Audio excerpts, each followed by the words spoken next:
Doctor जो Dispenza की research के अकॉर्डिंग अगर एक पर्सन अपनी पर्सनालिटी से बाहर निकल के काम करता है या ऑपरेट करता है, उसको सक्सेस मिलनी गारंटीड है। हम अपनी पर्सनालिटी से मजबूर हैं। जिस तरीके से हमारी पर्सनालिटी है उस तरीके से हम हैं, उसी तरीके से हमारी थॉट है, उसी तरीके से हमारी फीलिंग है, और उसी तरीके से लॉ ऑफ अट्रैक्शन आपको वो चीजें देगा। अगर मैं चाहता हूं कि मेरी लाइफ में 10 करोड़ रुपए आए तो मुझे वो 10 करोड़ रुपए वाला मैग्नेट लेके घूमना पड़ेगा या 10 करोड़ रुपए वाली पर्सनालिटी रखनी पड़ेगी। अगर मैं चाहता हूं कि मेरी लाइफ में लव आए तो वो पर्सनालिटी लेके चलनी पड़ेगी। बट प्रॉब्लम ये है, लोग मैनिफेस्टेशन करने पे बहुत ज्यादा फोकस्ड हो जाते हैं बट वो पर्सनालिटी चेंज नहीं कर पाते। जो भाई के अकॉर्डिंग दो चीजें बहुत इंपॉर्टेंट है। अगर आप अपनी पर्सनालिटी से बड़े हो जाते हो और अपने एनवायरनमेंट से बड़े हो जाते हो तो आपको सक्सेस मिलनी गारंटीड है। अब इसको डॉक्टर जो डिस्पेंजा बोलते हैं getting beyond yourself. Getting beyond yourself मतलब मैं यहां पर हूं, अब मुझे एक ऐसी पर्सनैलिटी बनानी है, अपने एक ऐसी थॉट प्रोसेस बनानी है जिससे मैं आगे निकल पाऊं। इसको एब्राहम हिक्स बोलती है प्रीपेविंग ऑफ थॉट, मतलब आगे चल के सोचना कि मैं कैसी पर्सनैलिटी रखना चाहता हूं। जैसे कि मैं बता चुका हूं पुराने वीडियोस में, और मैं आशा करता हूं कि आप वो मेडिटेशंस कर रहे हैं क्योंकि वो बहुत ज्यादा इंपॉर्टेंट है, उसके बिना ये कोर्स अधूरा है। तो जैसे कि मैं बता चुका हूं पुराने वीडियोस में कि आपकी थॉट और आपकी फीलिंग ये दोनों मिलकर ही चीजें क्रिएट करती हैं। इतना आप समझ गए हैं कि आपकी थॉट आपका एक बिहेवियर क्रिएट करती है जिसके कारण आप वही टाइप के एक्शंस लेते हो। अब वही टाइप के एक्शंस में आपको वही तरीके के रिजल्ट्स मिलेंगे। अब वही तरीके के रिजल्ट से वही तरीके की फीलिंग आएगी और वही फीलिंग वापस वो थॉट क्रिएट करेगी।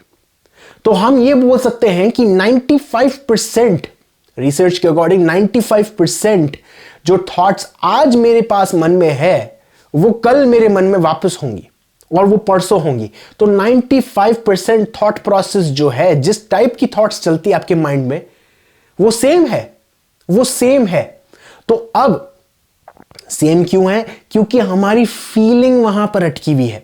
तो हम ये बोल सकते हैं कि हमारी फीलिंग, माना कि मैं मानता हूं कि थॉट ऊपर आती है, बट हमारी फीलिंग एक प्री पेवमेंट क्रिएट करती है, एक रास्ता क्रिएट करती है। जिस तरीके से आपकी फीलिंग है उसी तरीके से आपकी थॉट होगी। अगर मैं आज उदास हूं तो मेरे पास वही थॉट आएंगी जो मुझे और उदास बनाती है। लॉ ऑफ अट्रैक्शन बोलता है कि वही थॉट मैच करेगी जैसी आपकी फीलिंग है। तो अगर मैं उदास हूं तो मुझे आज अचानक से मुझे एक पुराने दोस्त की बात याद आएगी जिससे मुझे बहुत गुस्सा आया था, क्योंकि मेरी फीलिंग वहां पर है।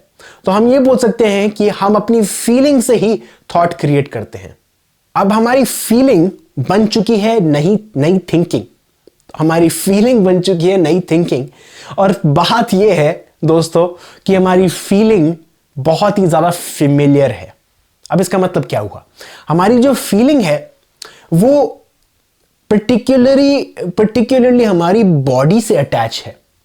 मतलब जिस तरीके की हम अपनी चाल रखते हैं, हम जिस तरीके से सोचते हैं, जिस तरीके से हम काम करते हैं, वो फीलिंग हमको बहुत ही ज्यादा फेमिलियर बन जाती है। हम उसको मानते हैं कि वो हमारा घर है।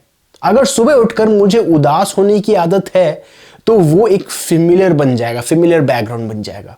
और अगर मुझे सुबह कोई उठाता है बहुत खुशी से, अरे अरे उठ उठ, वो बहुत अच्छी चीज हुई है आज, ये मुझे अचानक से चिढ़ मचेगी। क्यों? क्योंकि हमने अपनी बॉडी को ट्रेन करके रखा है कि इस टाइम पे मैं उदास रहता हूं। अगर मुझे ड्राइविंग करते वक्त चिड़चिड़ापन महसूस होता है कि ट्रैफिक बहुत है, तो उस टाइम पे मैं खुश नहीं हो सकता क्योंकि मेरी बॉडी मुझे मजबूर कर रही है। तो हमारी फीलिंग जो बहुत फेमिलियर है। अब वो फीलिंग फेमिलियर क्यों है? क्योंकि हमारी फीलिंग आती है पास्ट से, हमारे पास्ट से आती है। और अगर हम फीलिंग जो है हम थिंकिंग कर रहे हैं, तो अगर हम रोज पास्ट में रह रहे हैं बिकॉज ऑफ फीलिंग, तो हम कभी भी नई चीज क्रिएट नहीं कर सकते, क्योंकि हमारी फीलिंग फेमिलियर है। हमारी फीलिंग पहले से ही एग्जिस्टेंस है। अगर मुझे उदास होने की आदत है 6:30 बजे, तो मैं खुश नहीं हो पाऊंगा। तो वो आ रही है पास्ट से। अब दूसरी चीज ये है कि अगर मैं यहां पर वीडियो बना रहा हूं, अब वीडियो बनाते वक्त मैं ये सोचता हूं कि मुझे वीडियो बनाने के बाद इसको एडिट करना है, अपलोड करना है, ये करना है, तो मैं प्रेजेंट नहीं हूं। अगर सुबह उठकर मुझे आदत है मेडिटेशन करते वक्त कि मुझे कॉफी बनानी है, कॉफी बनाते वक्त मैं ये सोचता हूं कि मुझे ऑफिस में जाके ये काम करना है, ऑफिस में जाकर मैं ये सोचता हूं कि शाम को मुझे ये चीजें करनी है, तो मैं कभी भी प्रेजेंट नहीं रह पा रहा। अगर मैं हमेशा सोचता हूं कि मैं फ्यूचर में ये चीज करने वाला हूं और मेरे साथ ये चीजें होने वाली है, तो अगर दोनों चीजों में, पास्ट और प्रेजेंट में, दोनों में मैं फेमिलियर हूं, दोनों में मैं जानता हूं कि मैं कहां से आ रहा हूं, मैं कहां जाने वाला हूं, तो मैं कोई नई चीज क्रिएट कर ही नहीं पाऊंगा, क्योंकि मैं कभी भी प्रेजेंट नहीं हूं। हमारे आसपास जो चीजें हैं, ये बुक्स देख लो सारी की सारी, ये कैमरा देख लो, ये स्वेटर देख लो, कोई भी चीज हमारे आसपास है, उसको हम अपनी ब्रेन में एक वैल्यू देते हैं, एक पर्टिकुलर न्यूरॉन्स को हम असाइन कर देते हैं कि ये न्यूरॉन्स कपड़ों से रिलेटेड है, ये न्यूरॉन्स वीडियो से रिलेटेड है, ये न्यूरॉन्स अपने सेल्फ वर्थ से रिलेटेड है। अब ऐसे करके एक तरीके से आप मान लो पूरी ब्रेन में छोटे छोटे छोटे छोटे सेक्टर्स बन जाते हैं।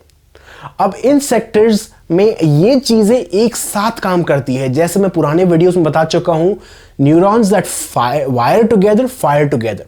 अगर सुबह उठकर मुझे आदत है गुस्सा होने की, तो सुबह उठने को और गुस्सा होने को मैं दोनों को साथ में कनेक्ट कर देता हूं, तो वो एक न्यूरो पैटर्न बन जाता है। ब्रश करते वक्त मुझे ये चीज याद आती है कि मुझे ऑफिस में क्या काम करना है आज, तो वो एक न्यूरो पैटर्न बन जाता है, क्योंकि हमारी ब्रेन चाहती है कि हम कम से कम एनर्जी यूज करें। अब कम से कम एनर्जी कैसे यूज करेंगे? न्यूरॉन्स को एक साथ जोड़कर। तो मैंने जैसे बताया कि आसपास जो चीजें हैं हमारे, हमको एक पर्टिकुलर पैटर्न बन जाता है हमारी ब्रेन में। अब वो पर्टिकुलर पैटर्न एक एनर्जी होल्ड करता है।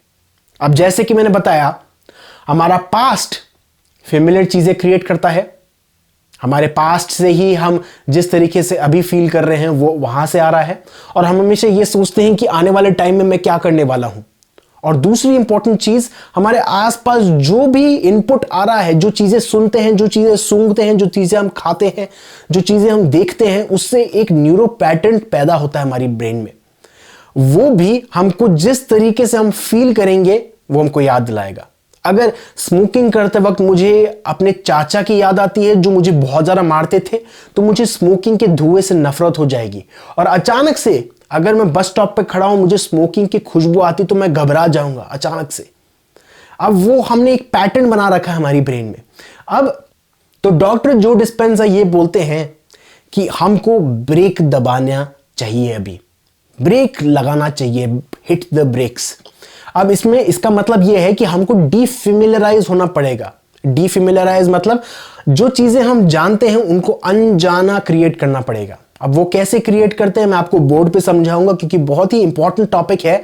और इसका जो मेडिटेशन है भैया, मैं बता रहा हूं, मैं हर बार जब करता हूं मुझे ऐसा लगता है कि मैं एक नया पर्सन पैदा हो रहा हूं, क्योंकि वो मेडिटेशन इतना डीप है, उसमें आपको कुछ करने की जरूरत नहीं है और वो ईजिली आता है।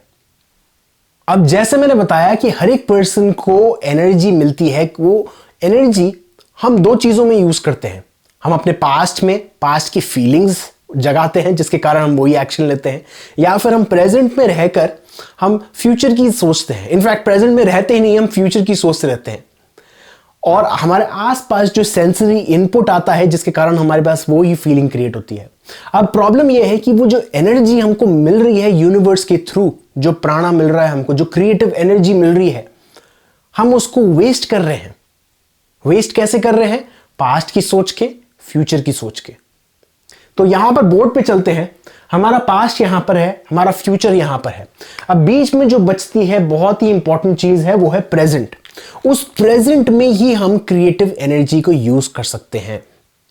अब हमारा जो माइंड है एक मशीन की तरह काम करता है, बिल्कुल अनबायस्ड है। उसको जो सिखाया जाता है वैसी तरीके से काम करता है वो। अगर आपको किसी पे गुस्सा आता है, तो वो गुस्सा आपका आपके माइंड में आता है, और अगर आप काफी टाइम तक वो गुस्सा करते रहोगे तो वो गुस्सा ही आपकी माइंड की एक प्रोग्रामिंग बन जाती है। अब प्रॉब्लम ये है, बहुत इंपॉर्टेंट चीज है दोस्तों, सुनिए, ये प्रॉब्लम ये है, वो गुस्सा इतना इंपॉर्टेंट सॉफ्टवेयर बन जाता है हमारी ब्रेन का कि हम उस पर्सन को हमारी लाइफ में इसीलिए ही याद करते हैं ताकि हम उस गुस्से को वापस, उस सॉफ्टवेयर को वापस रन कर पाए।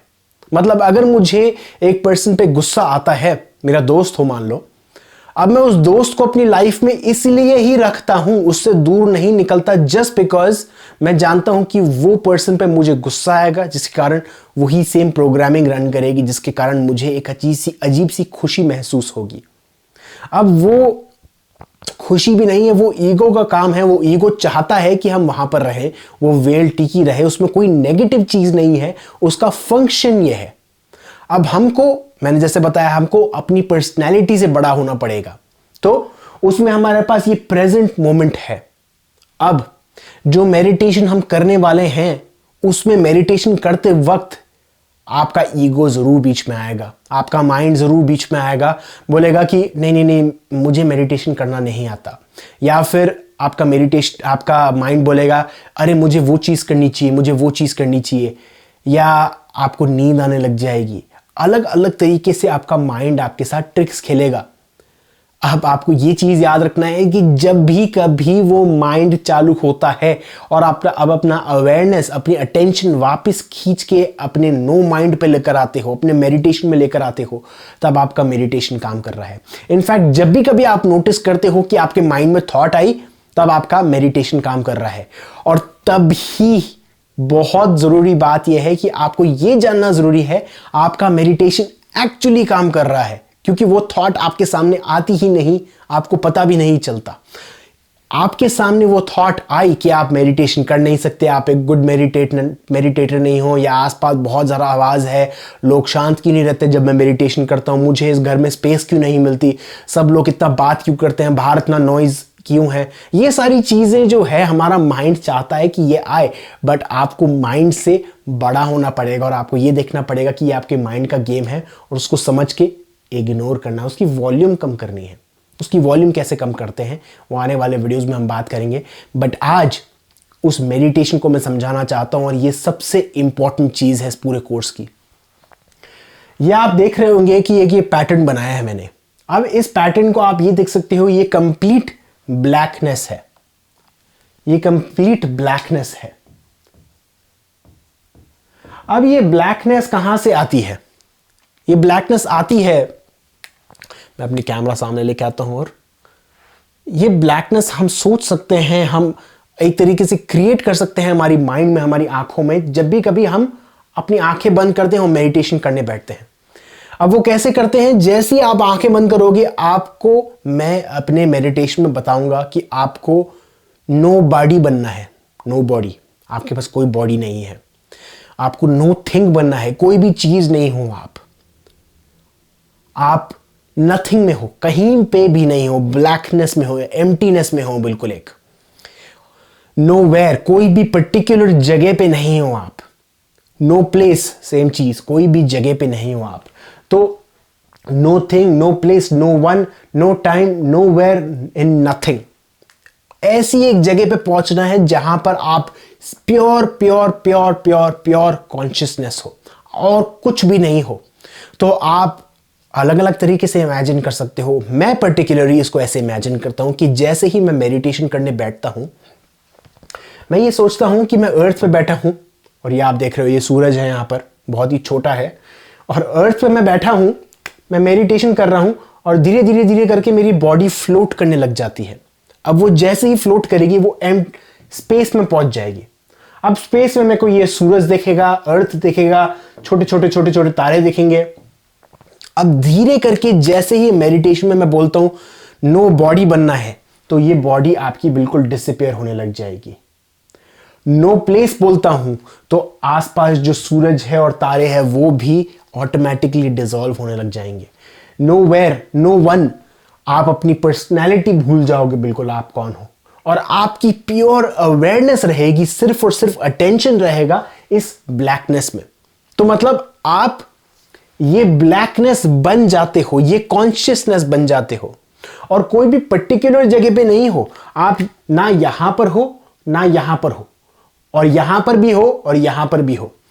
अगर आपने मेरे पुराने वीडियोस देख रखे हैं, मैंने कई बार बता रखा है हम गॉड को कैसे डिफाइन करते हैं। हम गॉड को डिफाइन करते हैं जो हर किधर है और कहीं पे भी नहीं है, जो शक्तिशाली है और हर किधर है, और जो ना कभी था और ना कभी है, जो ना कभी था और ना कभी होगा, और जो हमेशा है प्रेजेंट में। तो वही सेम चीज आपको वो प्योर कॉन्शियसनेस बननी है, आपको वो प्योर ब्लैकनेस में जाना है। तो आई होप ये दोस्तों आपको समझ आया। ये बहुत ही ज्यादा इंपॉर्टेंट है। आपका माइंड हमेशा डिस्ट्रैक्ट होने की कोशिश करेगा, वापस आपको अटेंशन लेकर आना है। थैंक यू दोस्तों। मेडिटेशन जरूर कीजिए, क्योंकि उसके बिना ये कोर्स अधूरा है। मैं बहुत बार दोहरा इसलिए रहा हूं क्योंकि वो बहुत ही ज्यादा इंपॉर्टेंट है। सिर्फ नॉलेज से फर्क नहीं पड़ता, एक्सपीरियंस से फर्क पड़ता है। कोई भी बुक पढ़ के आप रख सकते हो, उसको प्रैक्टिस करना बहुत ज्यादा जरूरी है। Thank you.